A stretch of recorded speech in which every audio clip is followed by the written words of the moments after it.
कि तुम्हें अब बालक को डर नहीं लगता मृत्यु से।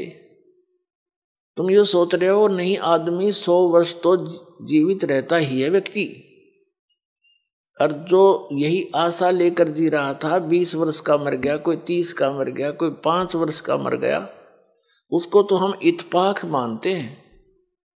तो वो इत्तेफाक क्या आप पर लागू नहीं हो सकता? वहां बुद्धि काम करती नहीं, क्योंकि हम अबोध बालक हैं।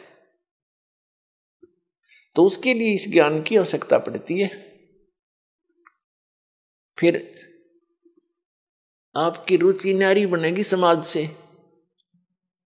और आपका रह रहकर सत्संग माने को दिल करेगा।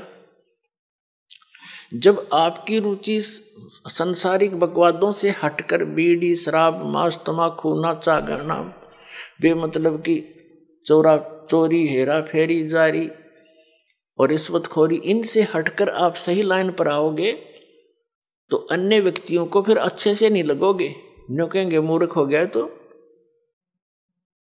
जब कोई विभाग में कार्यरत व्यक्ति है और वो अपनी बुराई छोड़ देता है, रिश्वत लेना भी त्याग देता है, तो अन्य उसके साथी जो पहले जिस रंग में वो रंगा हुआ था उसी में वो तभी है, वो मजाक बनाते हैं, बुद्धि भ्रष्ट होगी इसकी, ये रिश्वत भी ना लेता, शराब भी छोड़ दी, बीड़ी भी ना पीता, तीसरे दिन सत्संग में जा है, मूर्ख है। तो परमात्मा कहते हैं जो भगवान के ज्ञान से अपरिचित हैं उनको तो हम मूर्ख दिखे, और हम न वह कति मूर्ख दिखे। वो किस आशा को लेकर जी रहे हैं? बिन उपदेश अचंभ है क्यों जीवत है प्राण, और भक्ति बिना कहाँ ठोर है ये नर नाही पाषाण। भक्तों की दृष्टिकोण तो ये बन जाता है कि बिन उपदेश अचंभ है, जिन्होंने नाम नहीं ले रखा, ज्ञान नहीं सुन रखा, अचंभ है, आश्चर्य है वो, क्यों जीवित हैं, किस लिए जी रहे हैं, वो क्या आशा लिए बैठे हैं।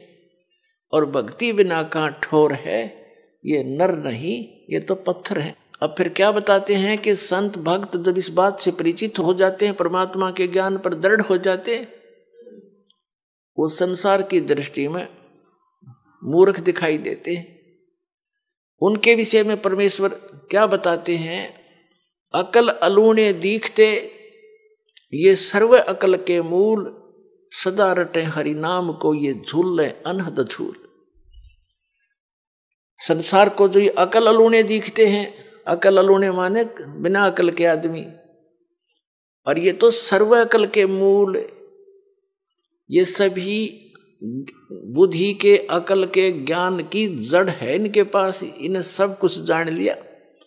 और लोग इसने अकल अलूणे के हैं, बिना अकल के सत्संग में जाते हैं, पैसा बर्बाद करते हैं, काम छोड़ देते हैं, हर दो सारा दिन वही घर पे रहते हैं, सारा कुछ, सारा जीवन उसी पर लगा देते हैं। एक झटका लगते ही 50,000 की हानि हो जाती है, कोई भैंस मर जाती है, फसल नष्ट हो जाती है, कोई बच्चा बीमार हो जाता है, वो गया सारा कमाया। और हम परमात्मा की शरण में आएंगे, ये घटनाएं बचेंगी हमारी, तो हमें तो लाभ हो यार, परमात्मा मिलेगा वो अलग से लाभ हमारे को। तो कहने का भाव ये है कि वो वहां पर रहते हैं और तो भी हानि हो जाती है, और परमात्मा की शरण में जो आते हैं, सच्चे दिल से चलते हैं, उनके वारे न्यारे होया करें। जब भक्ताएं कहानी होगी फिर भक्ति कौन करेगा? जरूरत नहीं फिर भक्ति की, आगे खड़ा पाओगा परमात्मा। बहुत से ऐसे प्रमाण हैं, लेकिन हम उनको थोड़ा सा अवॉइड ही कर लेते हैं कि ऐसा तो वैसे भी हो गया होगा, ऐसा हो गया होगा। एक भक्त बता रहा था जी, मैं उधर से तो सत्संग का समय आ गया और खेत में सिंचाई भी करनी अनिवार्य थी, तो मैंने सोचा चल देखी जागी, बच्चों को कहा अभी देख लियो, टाइम मिला तो तुम अपना काम संभाल लेना। मैं यहां आ गया, सत्संग में आ गया, और जिस दिन मैं सत्संग में आया उसी दिन नहर से पानी लगाना था, वह नहर बंद होगी किसी कारण से कि तब ब्रीच होगी उसमें, जिस कारण से वह बंद होगी, कुछ भी कारण बना।